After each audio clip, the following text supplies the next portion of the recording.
Good morning, students. I welcome you all for another lecture on the course Digital Circuits. In today's class, I'm going to discuss about a concept called a ring counter and Janssen ring counter.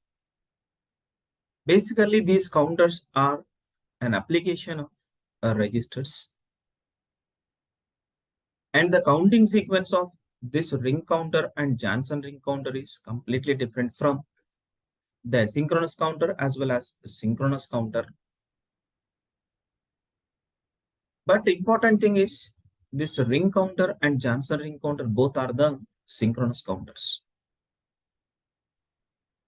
States produced in ring counter is different from Janssen ring counter, and these two are completely different from the number of counts counted by synchronous counter as well as asynchronous counter. Now I'm going to discuss about these two counters one after other. The first one is a ring counter.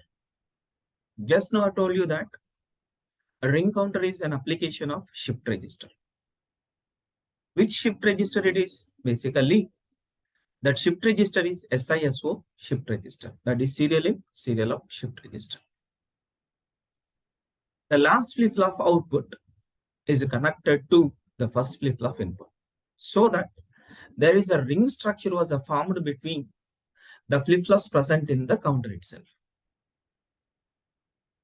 And remaining flip-flops condition in the counter is the input to a flip-flop n plus 1 is nothing but the output of nth flip-flop, that is Q output. N flip-flop is given to the input of n plus 1 flip-flop. And these counters are basically designed by using D flip-flops. You should remember that.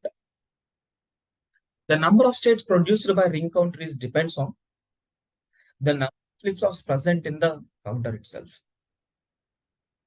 The same thing is also applicable for synchronous counter as well as asynchronous counter. But the difference here is by using n flip-flops, we are getting the counting sequence either in synchronous or asynchronous counter is 2 power n. But in case of ring counter, the number of states or counting sequence produced is equal to only n states or n counts. If a counter have n flip-flops, we'll go and check it how it has happened. This is my 4-bit ring counter. That means the 4-bit, the counter has a 4 flip-flops. This is my last flip-flop or a most significant flip-flop whose output is connected to the input of first flip-flop, which is least significant flip-flop. Basically, if you remove this feedback connection, this simple structure looks like SISO register, serial in serial out shift register. Here, serially we enter the data, and from this we are serially retrieving the data from the register itself. But here, by connection of this feedback path, this register becoming as counter for us. I'm already told you that ring counter and Janssen counter both are the synchronous counters. That's why the clock pulse is simultaneously applied to all the flip-flops. Initially, my assumption is all these flip-flops are clear. And here I was using another asynchronous input called a preset. It is active low signal. So that's why here there was a bar. And that's why here there is a bubble. That means here it is equal to 0. That means this preset input was active. Then automatically, irrespective of a clock pulse, Q0 becomes 1. So that's why this preset input we also called as asynchronous input. Like our clear input, what I was discussed in asynchronous truncated counters as well as synchronous truncated counters. The counting sequence of this counter is like this.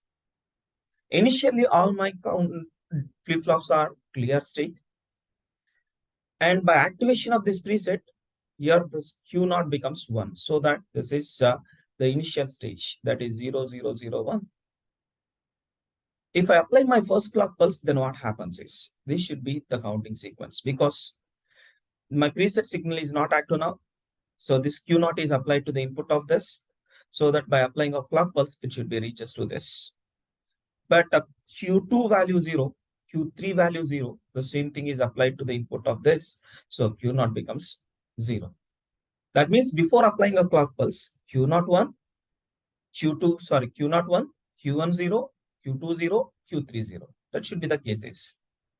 That Q0, Q1, Q2, Q3 are applied to D1, D2, D3, and D0. If I apply clock pulse, then what happens is the 0 is reaches to Q0, and here 1 is reaches to Q1, and here the 0 is reaches to Q2, and here the 0 is reaches to Q3. Then the state is 0, 0, 1, 0. Is this? Next, this 0 is applied here, and this 0 is applied here, and this 1 is applied here, and here the 0 is applied here. Then if I apply second clock pulse, then the counting sequence is this. Fourth clock pulse, third clock pulse sequence is this. Fifth clock pulse sequence is this. And the sixth clock pulse, the sequence is this. If you are observing this, the sequence was a repeats. The number of possible states here we are getting is, this is one state, that is 0001, and second state is 0010, and third state is 0100, and fourth state is 1000. Again, from fifth onwards, this state was a repeat. So the unique states present from this ring counter is just only 4. And this counter has a 4 flip-flops. That's why previously I told you that a ring counter has a n flip-flops. The number of states we are getting is only just n states. This is the way how this ring counter is different from our previous synchronous counter as well as asynchronous counters. Here the important thing is you should remember this preset asynchronous input and the feedback of uncomplemented output of a last flip-flop, which is a most significant flip-flop, is given to the input of least significant flip-flop. But don't forget this about a ring counter concept.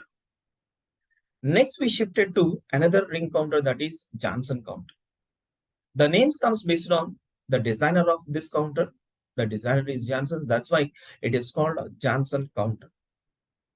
So Johnson counter generally we are also called as twisted ring counter or switch style ring counter.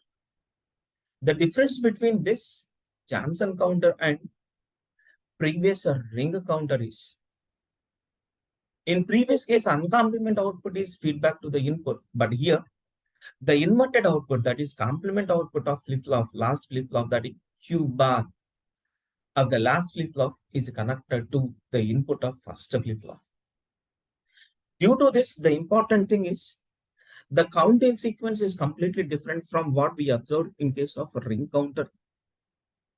And not only that, the number of states also differ.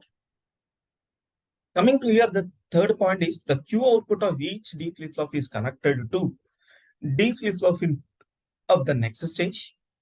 But the complement output, that is, but the Q bar output of the last stage is connected to D input of the first stage. Therefore, the name suggested twisted ring counter. This feedback arrangement produces a unique sequence of states. Let initially all the flip-flops are reset or cleared. The state of the counter is equal to all zeros. Let it be here. I was assuming that 4-bit Johnson counter or 4-bit twisted ring counter. That's why the state here is 4 zeros. After each clock pulse, the level of Q1 is shifted to Q2. Level of Q2 is shifted to Q3. Q3 is shifted to Q4. And level of Q4 is shifted to Q1. That means here I take a 4 flip-flop, 1, 2, 3, 4. 4 is the most significant flip-flop. The unique states produced by Johnson counter or twisted ring counter is 2n, where n is equal to number of flip-flops present in the counter. But in case of ring counter, the number of states produced by a ring counter with n flip-flop is just only n. But coming to Johnson counter or twisted ring counter, that count is increased to 2n. So the number of states or the number of counts produced by twisted ring counter or Johnson counter is 2n. And see here, friends, this is the structure of a 4-bit Johnson counter.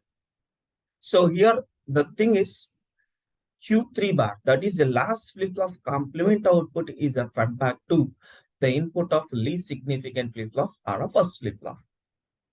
In place of here, we have a preset input, that is an asynchronous input we identified in a ring counter. Now here we are going to take another help of another asynchronous input, clear bar. Initially, by activation of this clear bar, the outputs of all these 4 flip-flops will make it as 0. That was happened automatically without considering what the clock is. That's why this clear input we are calling as asynchronous input. We know that every flip-flop have 2 asynchronous inputs. One is a clear and second one is a preset. Without a clock pulse, if you want to make a flip-flop output either 0 or 1, that we do with the help of activation of asynchronous input. That is a clear as well as preset. Then coming to the states, what we are getting from this counter is. So here I have a 4 flip-flops. This is flip-flop 0, flip-flop 1, flip-flop 2, flip-flop 3. Initially, by activation of clear, all these flip-flops are cleared so that Q3 0, Q2 0, Q1 0, Q0 0. If I apply first clock pulse, then what happens is, once the Q3 value 0, Q3 bar becomes 1, that is becoming as input to this flip-flop 1. And Q0 0, that is applied to here, Q1 0, that is applied here, Q2 0, that is applied here.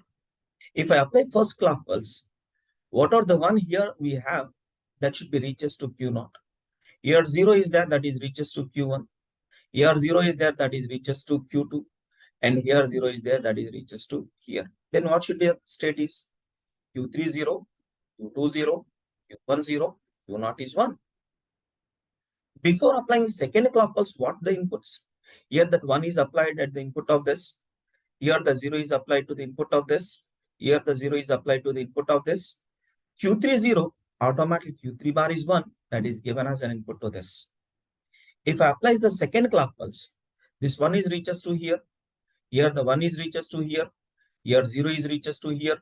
Here 0 is reaches to here. Then your state is 0, 0, 1, 1. So that is this. Before applying third clock pulse, what should be the cases? So Q0 is 1, so that is reaches to here. Q1 is 1, that is reaches to here. Q2 0, that is reaches to here. Q3 0, automatically Q3 bar is 1, that is applied to here. Now if I apply third clock pulse, this input 1 is reaches to here, and here 1 is reaches to here, and here 1 is reaches to here, and here 0 is reaches to here. Then the state is 0, 1, 1, 1. What is this? The same thing if you apply fourth clock pulse, all your flip-flop output becomes 1. If I go with the fifth flip-flop, fifth clock pulse, the inputs of this flip-flops are Q3 1, so Q3 bar 0, that is here 0. Q0 is 1, so here is 1. Q1 is 1, that is here is 1. Q2 is 1, and here the input is 1. If I apply fifth clock pulse, 0 reaches to here, 1 reaches to here, 1 reaches to here, 1 reaches to here. Then the state is 1, 1, 1, 0. Like that, you may get a unique states of 8. That is from all zeros to again 1, again the state sequence was repeats. So the number of states here we are getting is 8 state if my twisted ring counter has 4 flip-flops. So if you extend this to generalized statement, if a twisted ring counter has a n flip-flops, the number of unique states or number of counts we are getting is equal to 2n.